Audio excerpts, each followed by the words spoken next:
Bienvenue dans cette vidéo, je vais vous... Oh putain, je suis gros. Je vais vous montrer donc du coup comment on peut créer une chaîne montagneuse assez facilement avec Cinema 4D. Donc R17, il vous faut la librairie de Cinema 4D R17. Alors, on va attaquer immédiatement en lançant la librairie. Donc moi j'ai créé un raccourci, sinon vous allez dans Fenêtre, Médiathèque. Voilà, et nous allons aller chercher, il y a une scène qui existe et qui est un excellent point de départ. Donc pourquoi s'en priver? On clique sur la petite loupe pour le rechercher et on tape Land. Allez, on n'en gêne pas, on va en profiter. Nous avons ici, dans ce petit dossier, nous avons une scène et juste à côté, nous avons le rendu. Donc on va voir qu'on peut faire quelque chose de vraiment sympathique. Et là, vous avez également la scène que nous allons utiliser. Donc je double-clique dessus pour la lancer. Voilà, on voit que... Voilà, c'est chargé. Donc c'est mes sons Windows personnalisés, ça. Donc nous avons une scène, et on va tout de suite faire CTRL B pour afficher les réglages de rendu, et on va virer la Global Illumination, parce que ça prend du temps de rendu. On peut faire déjà un petit rendu, et puis regarder ce que ça donne. Donc c'est long, mais voilà, il y a un bel éclairage, c'est un peu le soir. On a une belle texture qui s'adapte du coup aux mèches. Donc plus la pente sera abrupte, moins on aura de neige. Voilà, donc ça va être notre base de travail. Alors on va pas utiliser ce qu'a fait Eric Smith. Donc on va cacher son landscape. Et nous, pour avoir donc, une chaîne, on va dire montagneuse, on va utiliser l'outil de Cinema 4D qui s'appelle Terrain. Alors, on va quand même conserver le landscape juste pour avoir l'échelle. Donc j'appuie sur la touche T pour avoir l'échelle sur mon terrain et je grossis mon terrain. Voilà, de manière à ce que ça fasse à peu près la même taille. Je recache mon landscape. Et maintenant, on va aller paramétrer un petit peu tout ce qu'il y a derrière ma tête. Et là, on va toucher un peu à tout ça. Non, je vais me réduire parce que c'est un peu abusé. Hop, je fais une texture. Bien, donc nous avons la taille, hein, donc c'est la longueur de chaque côté et la hauteur. Donc on a le petit carré jaune ici pour régler la hauteur. Voilà, on va un peu baisser parce que je sais ce qui va venir après. Nous avons segment de largeur et segment de profondeur. Donc si on fait NB, on va voir que ça rajoute énormément de polygones. Tout simplement. Donc à la fin, on va passer en 1000 pour un meilleur rendu. Mais au tout début, voilà, on peut rester à 100. NA comme raccourci, donc il ne faut pas bouger la souris, hein, sinon ça ne fonctionne plus. NA pour enlever l'effet du NB. Voilà, c'est dans les affichages, c'est ces deux raccourcis là. Sillon large et sillon fin, ça va jouer si vous voulez à quel point est-ce que... donc c'est un bruit qui va générer un bruit fractal qui va générer les montagnes. Et sillon large et sillon fin, ça va permettre de resserrer les détails larges ou les détails fins. Si on augmente la valeur jusqu'à 100%, voilà. Donc quelque part, ça va rajouter des détails, mais du détail fractal, donc ça va finir par se voir. Et si... Voilà. Là, on voit bien la différence entre 100 et 50. Tac, tac. Voilà. Moi, j'y touche pas. Je préfère utiliser l'échelle pour l'augmenter et resserrer. Donc si on met une échelle à 2, c'est comme si on avait placé 2 fois ce terrain-là au même endroit. Tac, voilà, on a 2 fois plus de détails, des montagnes qui sont 2 fois plus petites, donc du coup on va pouvoir vraiment densifier. C'est avec ça qu'on va pouvoir faire toute une chaîne montagneuse d'un coup. Donc je vais placer mon échelle à 6, donc quoi qu'il commence à y avoir du monde, il y a des petites gorges et tout qui s'installent, ça devient sympa. Mais alors soit on aime cet effet où il n'y a rien autour, et du coup on peut placer notre caméra vraiment en entrée, comme ça, et avoir l'impression d'avoir une prévision, de rentrer, d'être au début d'une chaîne montagneuse, d'être au pied des Alpes. Voilà. Ou alors on clique sur côté au niveau de la mer, donc on décoche, et là, eh bien, on a des montagnes absolument partout. Et du coup là on aura un rendu à la finale où on est carrément directement dans nos montagnes. Voilà. Tac. Donc ça, c'est un choix artistique. Et je vais préférer ne pas voir... Voilà. Je vais sélectionner cet angle de vue. Alors, désolé pour le flash noir, je suis un peu dans une montagne. Voilà, donc je vais créer une petite caméra, je vais rentrer dedans. Et alors il y a beaucoup de personnes qui font propriété Cinema 4D et qui mettent un tag de protection. Donc maintenant, une fois que c'est fait, je peux plus bouger avec ma caméra. Moi, j'aime pas du tout parce que ça me frustre énormément lorsque j'oublie ça, devoir rentrer et de sortir de ma caméra. Je préfère de cliquer sur ma caméra et créer une clé. Voilà, une clé. Donc ma position, mon échelle et ma rotation sont fixées. Je peux bouger. Et si je veux revenir là où j'en étais, eh bien je bouge dans mon animation, sur ma timeline, et on se replace. Voilà, je trouve que comme ça on n'a pas obligé de venir jouer avec notre caméra et elle reste bien paramétrée. Donc on va maintenant écouter glisser, on a 4 matériaux de base qui sont vraiment sur le même concept et géniaux, mais on va rester sur le plus connu, connu, oui, le plus basique, le Rock and Snow. On le met sur notre terrain. Donc ce qui est bien avec ce projet, c'est que le ciel est quand même vachement bien réglé si vous voulez. Donc il a déjà mis un ciel, soleil et atmosphère. Donc l'atmosphère, ce qui va donner une teinte bleutée, plus on va être loin de la caméra, plus le mesh va être loin, plus il sera bleuté. On va pouvoir activer donc, des nuages, un petit brouillard, et j'aime mettre arc-en-ciel, rayon de soleil et objet ciel.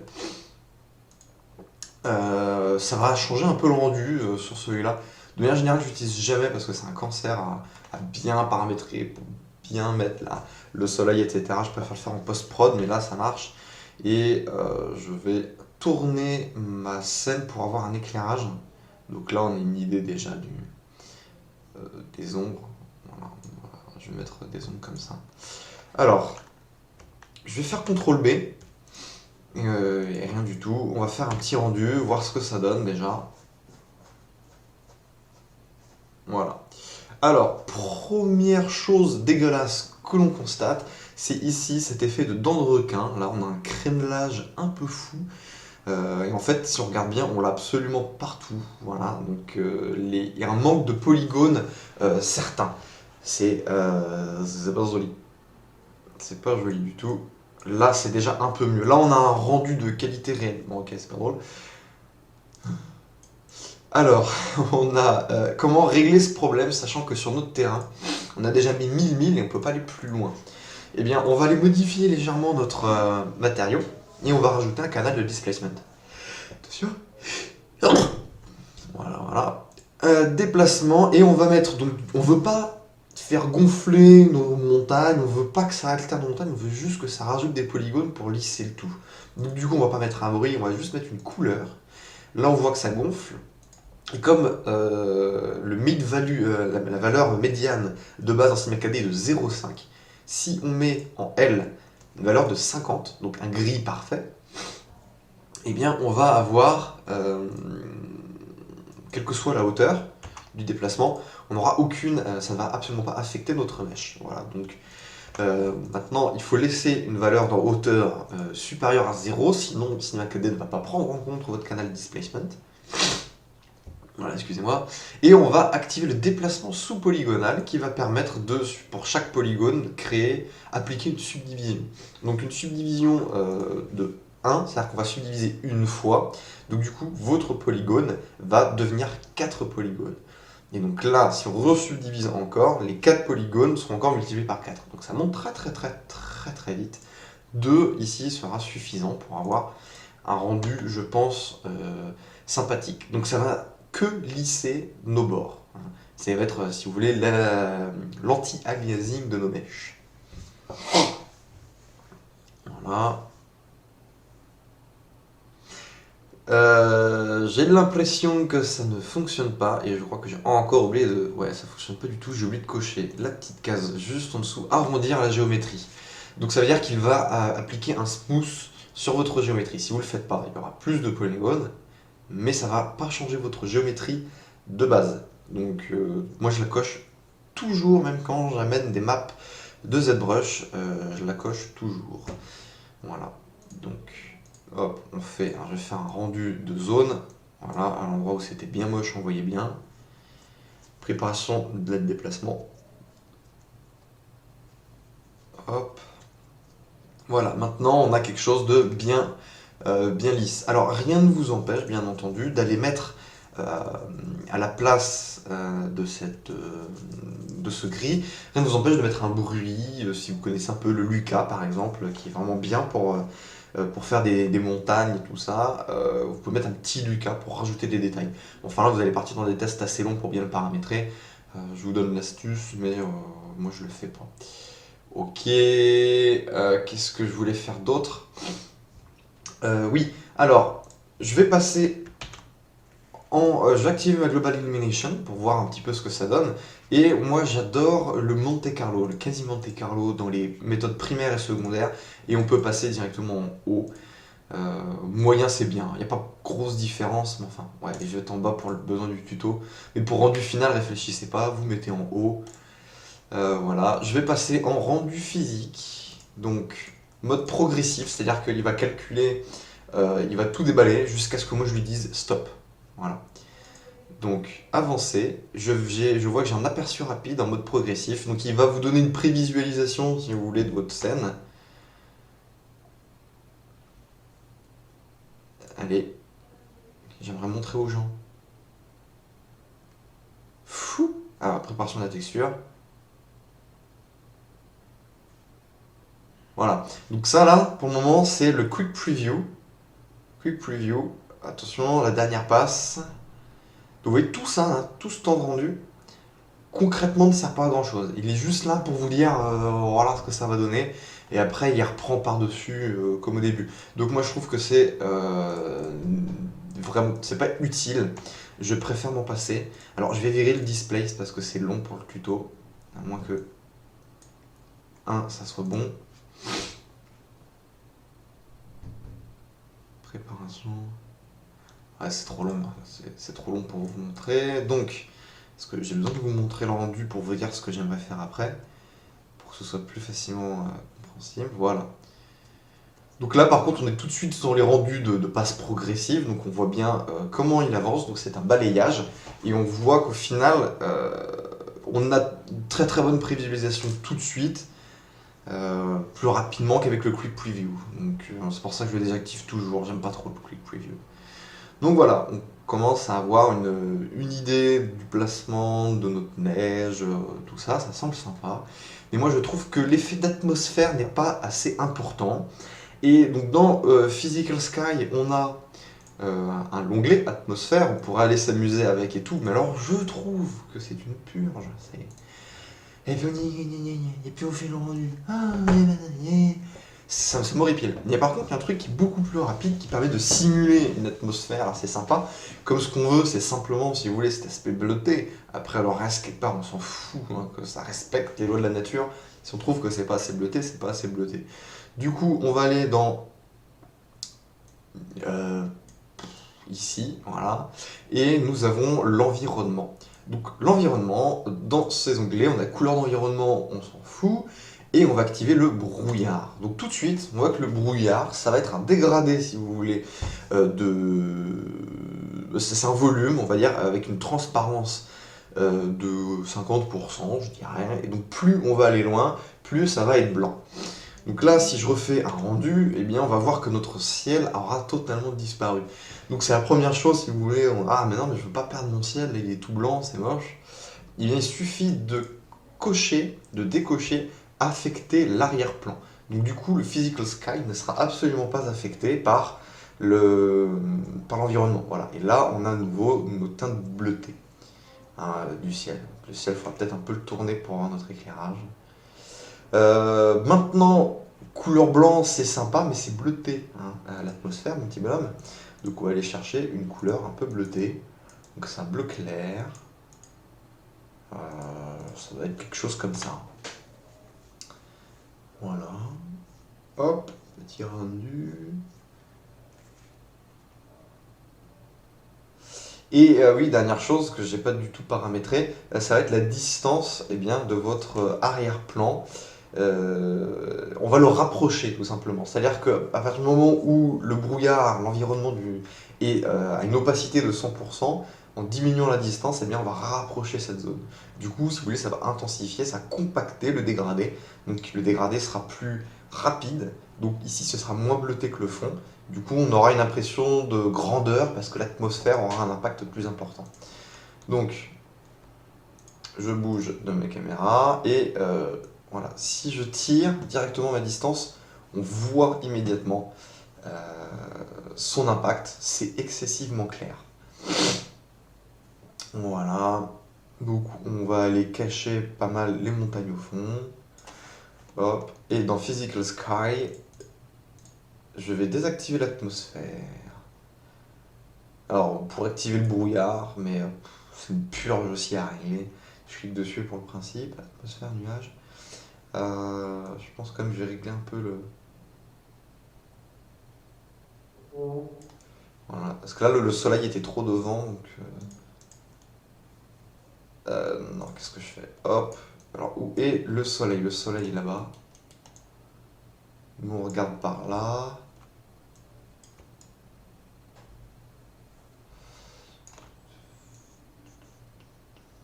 Voilà, on s'en fout. Hop, on fait comme ça. Et voilà, c'était vraiment mes petits réglages. Rajouter l'occlusion ambulante. Hop, et on fait notre rendu. Alors, c'est pas tout, il y a encore une dernière étape importante à faire pour avoir vraiment un bon rendu encore, pour améliorer tout ça. Donc déjà, laisser le canal displacement activé. Et on pourrait réduire hein, l'effet d'atmosphère qui commence à être assez puissant.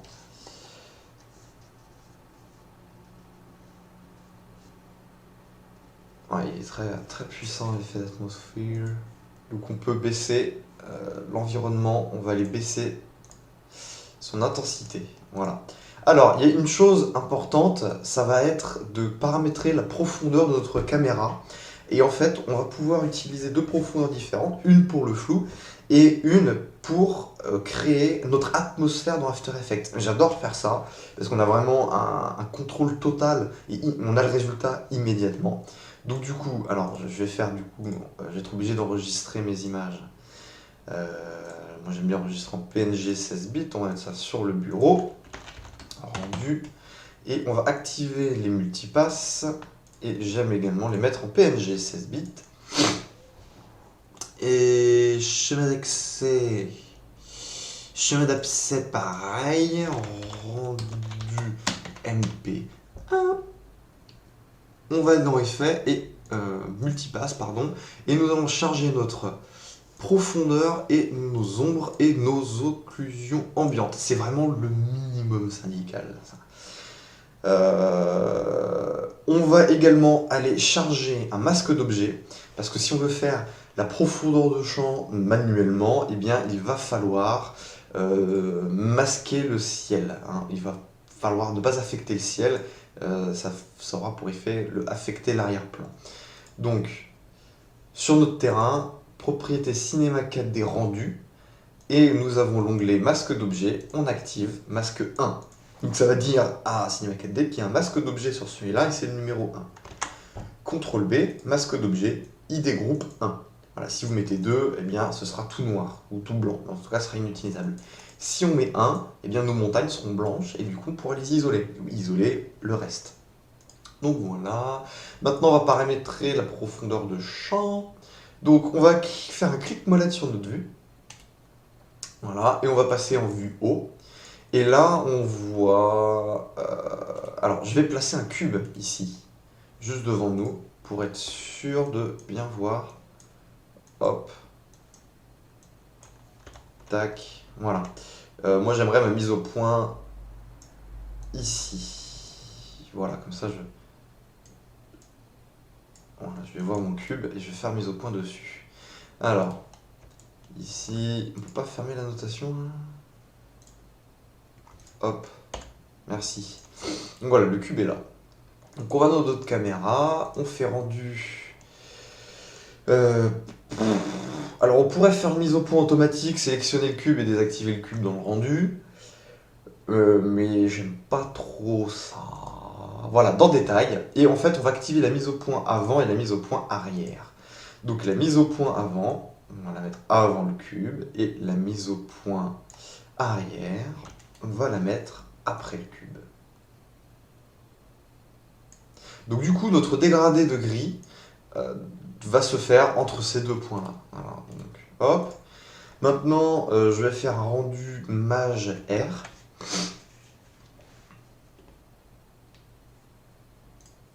Bon, mes raccourcis ont changé. F2. Ah oui, non, c'est moi qui les ai changés, j'ai oublié. Donc, alors ce qu'il y a de génial du coup dans le rendu progressif, c'est que l'image, au final, on a une image rapidement. Donc, on peut immédiatement aller chercher dans les calques, monopasse, on peut visualiser directement l'occlusion ambiante, les ombres, la profondeur et notre masque. Si on faisait un rendu normal, eh bien on n'aurait que le carré, là, qu'il aurait fallu attendre tout pour savoir si notre profondeur est bonne ou pas. Alors que là, vraiment, bah voilà, en 35 secondes, on a une excellente idée de notre passe de profondeur. Donc on sait que tout ce qui sera très blanc sera un peu flouté, puisque notre mise au point sera là, et ce qui sera noir sera très flou. Donc je pense que ma passe de profondeur est bien. On pourrait avancer un petit peu ce qu'il y a de devant. Voilà, j'en profitais. Donc je fais oui. Je vire les. Hop, les rendus qui ont été faits. Excusez-moi, quand j'éternue, c'est un peu foutu le bordel dans le nez. Donc, tac, tac, tac, tac. Caméra. Et ça, on va rapprocher. Tac. Ça, j'aurais pas dû toucher. Le cube, il disparaît. Ok. Donc, je suis satisfait. Donc là, on a la profondeur de champ du flou. Hein. On peut faire du coup notre rendu. F2. Voilà, on a une image de toute petite taille.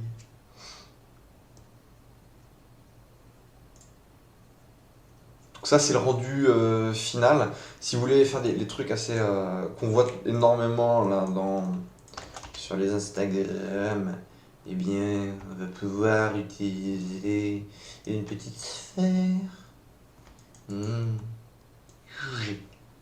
Voilà, une sphère.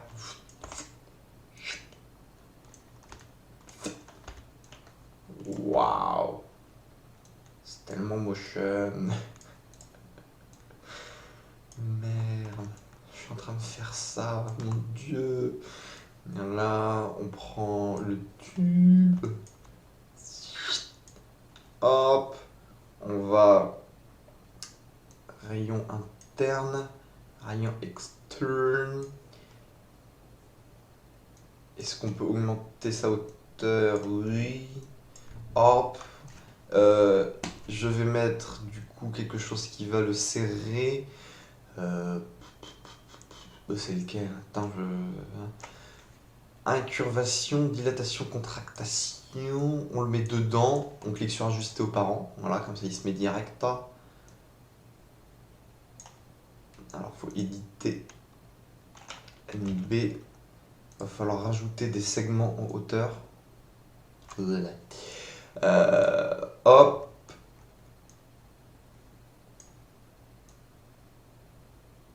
Tac. Intensité. Hop.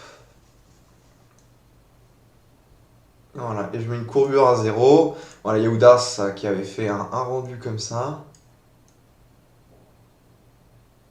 Voilà, il y avait un truc du style. On va mettre -100 pour que ça se touche. Ouais. Alors lui, il y avait un matériau de style transparent. Donc tout de suite, en transparent, on sélectionne un preset. On va prendre par exemple le vert, on ne se prend pas plus la tête. Et ensuite, pour les autres, on va mettre sur nos sphères le même matériau. Donc là, je clique, je glisse en appuyant sur CTRL. Et j'aurai une réflexion. Je vais ajouter une réflexion Beckham. J'aime mieux le bruit, c'est un petit peu plus loin qu'elle un tout petit peu, mais je trouve que le résultat est meilleur. Il y a un bruit qui ressemble un peu plus à un Poxo, alors que l'autre ça ressemblait plus à un bruit fractal. Le Poxo a plus de détails. Alors voilà, le Beckham. Et on va aller dans calque de Fresnel, donc c'est ce qui va vous permettre de simuler des conducteurs, donc par exemple de l'or et aluminium, etc. Ou même le chrome un peu plus sérieusement. ou alors de simuler des liquides. Voilà, on a de l'éthanol, de la bière. Voilà, donc c'est un passage très intéressant. Donc conducteur chrome. Voilà, on a un petit fall-off, si vous voulez, sur le côté, comme un Fresnel voilà, qui fait le café. Voilà, on voit un peu la différence. Hop. Ce projet. Alors ouais, je sauvegarde parce que j'aime bien planter. Hop, petit rendu. Petit rendu. De toute manière, je vais devoir faire pause. Donc voilà, une sortie 1920, 1080, image courante. Hop, je fais les rendus. Alors, juste avant, parce que moi je vais faire mes deux rendus du coup. Donc là, j'ai ma caméra. Caméra, je l'appelle rendu, ok. Et l'autre caméra, je vais l'appeler euh, atmosphère. Atmosphère. Voilà. Et donc on va paramétrer notre deuxième caméra d'atmosphère. Donc il va falloir changer la profondeur de champ. Donc on sectionne la caméra, détail. Et hop, on va un peu plus serrer notre... Voilà, on va faire comme ça. Donc du coup, en théorie, on va avoir un dégradé de gris qui se fera plus au fond et sur lequel on va utiliser ce dégradé de gris comme en masque pour pouvoir mettre une teinte bleutée tout simplement sur notre rendu et on va pouvoir utiliser des optical flares du coup qui s'exprimeront plus au fond de l'image que devant, ce qui va vraiment donner une impression de profondeur assez fantastique. Voilà, et bien écoutez, je lance mon rendu. Et puis je vous montre un petit peu là ce que ça va donner, comme ça, le premier.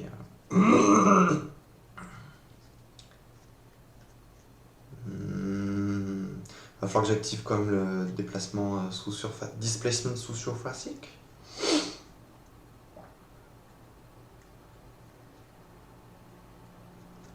Je vais réduire là au milieu aussi, là, le trou du cône, je le trouve trop important.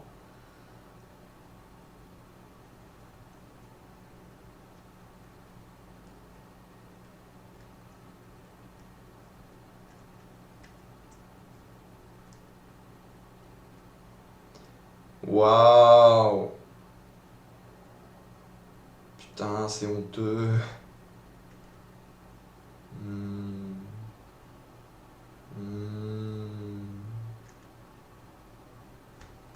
Un monopasse. Donc ça c'est la deuxième profondeur, il va falloir la paramétrer un peu mieux.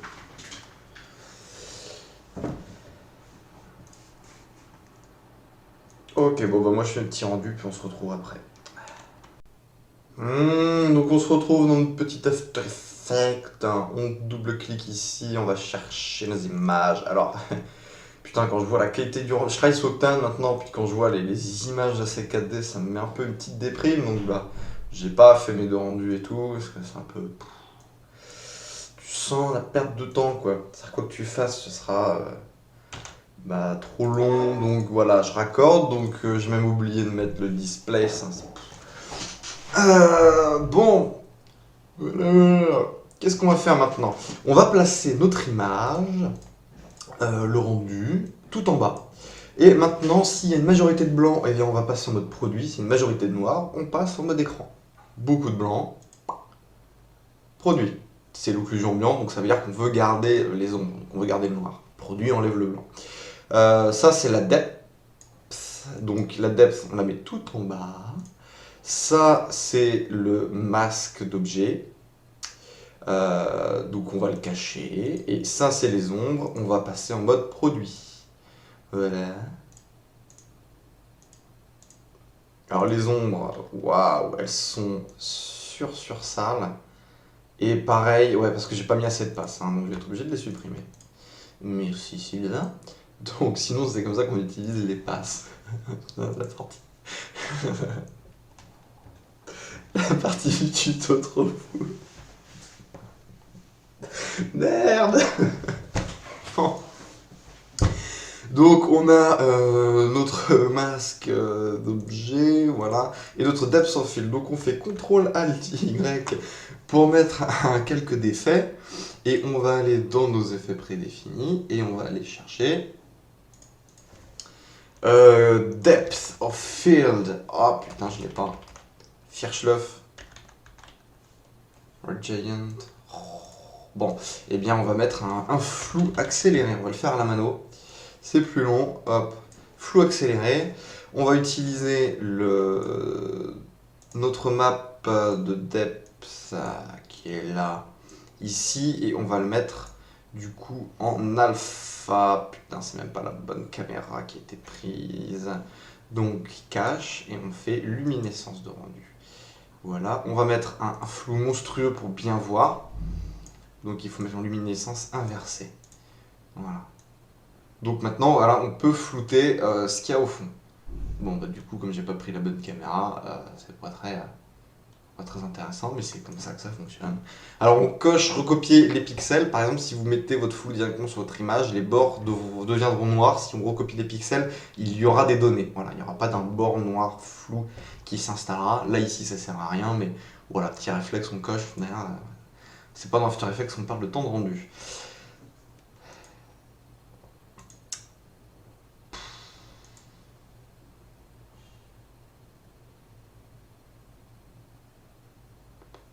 Ensuite, on met un petit optical flares, donc clic droit, créer solide, on prend un solide noir, ouais, c'est surnul cette partie du tuto là. Optical flare, voilà, on le charge et on fait le même principe si vous voulez. Donc ici, on prend notre petit rendu et on peut le dupliquer, on le met encore au-dessus et là on passe en luminescence inversée. Voilà, donc c'est la technique en fait pour pouvoir rajouter voilà, notre optical flare, ce qui va s'exprimer plus dans le fond que devant. Donc là on voit quand même que ça s'exprime pas que sur le petit morceau là-bas. Voilà, ça permet d'avoir des petits effets de lumière sympathiques. Et pour recréer du coup votre atmosphère, vous pouvez simplement créer un calque d'effet qui aura une teinte bleue, créer un solide qui aura une teinte bleue. Mais si vous êtes un peu plus ambitieux, vous avez une bonne map, etc., eh bien on peut très bien créer Ray, quelque chose comme ça. Donc ça crée des rayons de soleil. Voilà, hop. Et avec ce masque là, voilà, comme ça ne déborde que à l'endroit voulu. Donc ensuite, je vais écrire les paramètres. Voilà, un peu moins. Et puis on va baisser l'intensité. Ok. Et si par exemple maintenant on ne veut pas que ça affecte le ciel, ce qui pourrait être le cas, pas forcément sur cet effet, donc effet teinte. Et là on va prendre du bleu. Voilà. Donc là on voit bien le côté bien bleu. Et bien en fait on peut précomposer, CTRL Maj C. On transfère tous les attributs à l'intérieur. Voilà. Et ensuite on va utiliser notre depth, notre masque ID, et hop, on met en masque de luminescence inversée. Et là, du coup, on sait que notre ciel et nos sphères ne sont pas affectés par l'effet de profondeur et d'atmosphère. Waouh, c'était super merguez, putain, cette partie est absolument fantastique. Moins les techniques que je vous ai montrées sont bonnes, fonctionnent, hein, donc on fait moins le con avec le rendu. Et on prend la bonne caméra et puis c'est bon, on aurait eu un rendu quand même beaucoup plus cool. Je me serais permis aussi de retoucher un petit peu le décor, mais enfin là ça sert vraiment à rien. Donc sinon vous mettez un looks, et puis voilà, avant emballer c'est possible. Donc bon, voilà, désolé pour ce côté un peu merguez, mais enfin bon, c'était un peu fou là. Alors, voilà, écoutez, j'espère que ça vous aura plu. Et puis c'est tout.